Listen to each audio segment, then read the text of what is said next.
তো বন্ধুরা, আমি তোমাদের দেখাবার চেষ্টা করলাম বজবজ ফেরিঘাটে আরেকটি লঞ্চ এলো এবং এটাকে প্রিজারভেশনে রাখা হলো, দড়ি দিয়ে বেঁধে ভালো করে, জোয়ারের সময় যাতে না কোনো রকম ক্ষতিগ্রস্ত হতে পারে লঞ্চ অথবা জেটি ঘাটে। তো তোমাদের আমি দেখাবার চেষ্টা করছি।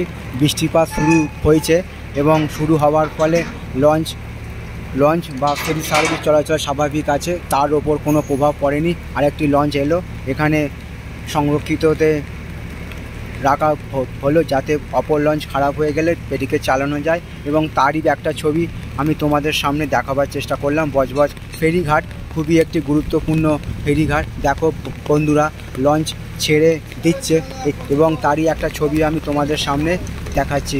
তো বৃষ্টিপাত শুরু হয়েছে প্রচণ্ড পরিমাণে এবং আমি সেই একটা ছবি তোমাদের বজবজ ফেরিঘাট, আকাশ প্রচণ্ড পরিমাণে মেঘলা করে আছে, দেখো একবার। তো আমি সমগ্র বাধাকে উপেক্ষা করে চলে এসেছি বজবজ ফেরিঘাটে। তো সেই একটা ছবি আমি তোমাদের সামনে দেখাচ্ছি। তো সবার জন্য শুভকামনা রইল আমার পক্ষ থেকে।